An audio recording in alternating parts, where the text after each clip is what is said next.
বাংলাকে অশান্ত করার চক্রান্ত, অশান্ত করতে জঙ্গি ঢোকায় বিএসএফ, বিস্ফোরক অভিযোগ অভিষেক বন্দ্যোপাধ্যায়।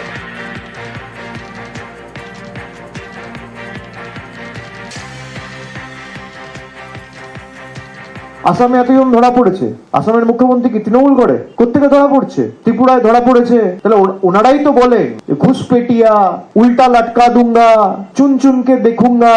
কাকে উল্টো ঝোলালো? আজকে যারা ধর্মের নামে অত্যাচারিত হচ্ছে তাদের বিরুদ্ধে দেশের প্রধানমন্ত্রী সহ কেন্দ্রের সরকার, স্বরাষ্ট্রমন্ত্রী সহ, বিদেশমন্ত্রী সহ, পুরমন্ত্রী সহ নীরব কেন? আর বাংলার পুলিশ যদি সহযোগিতা না করতো, কোন জঙ্গি ধরা পড়তো না। এই জঙ্গিদের ঢুকিয়েছিল বর্ডার সিকিউরিটি ফোর্স বাংলাকে অশান্ত করার জন্য। রাজ্য পুলিশ ধরেছে। অনুপ্রবেশ নিয়ে পাল্টা রাজ্য পুলিশের সমালোচনা সুকান্ত মজুমদারের।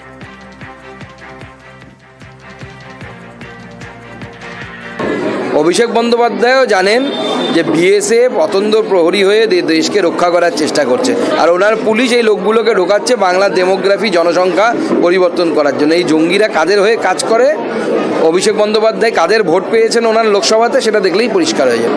পশ্চিমবঙ্গের পার্থক্য হচ্ছে পশ্চিমবঙ্গে অন্য রাজ্য থেকে এসে জঙ্গি ধরে নিয়ে যাচ্ছে। এরকমও হয়েছে এসটিএফ, অন্য রাজ্যের এসটিএফ এসে জঙ্গি ধরে নিয়ে যাচ্ছে, এনআইএ এসে জঙ্গি ধরে নিয়ে যাচ্ছে, পশ্চিমবঙ্গ পুলিশ জানতে পারছে না। রাজ্যকে নিশানা কেন্দ্রীয় মন্ত্রী গিরিরাজ সিং এর। बंगाल एक नर्सरी बन गया है। जो भी पकड़ा रहा है बंगाल के बाहर बांग्लादेशी, उसका एड्रेस, ज्यादातर का एड्रेस बंगाल का है। और ये ममता दीदी वोट की लालच में ये काम कर रही हैं। अभिषेक जी बांग्लादेशियों पर राजनीति करें, पहले उनको माफी मांगनी चाहिए बंगाल से और पूरे देश से ममता बनर्जी को। जिस ढंग से रेड कारपेट बिछा करके बांग्लादेशियों को आने के लिए छूट दे दी। पिछले 1-1.5 साल पहले उन्होंने कहा कि मेरे रहते कोई बांग्लादेशी को निकाल नहीं सकता। সমস্যা আসলে শুধু পশ্চিমবঙ্গের নয়, অসমে জঙ্গি ধরা পড়ার পরিসংখ্যান বলছে সমস্যা আসলে সীমান্তেরই।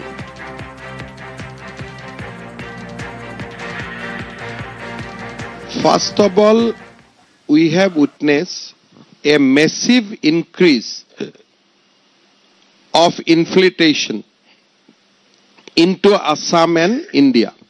Every day, Assam police is detecting 20 to 30 numbers of infiltrators, and equal numbers is also being witnessed in Tripura.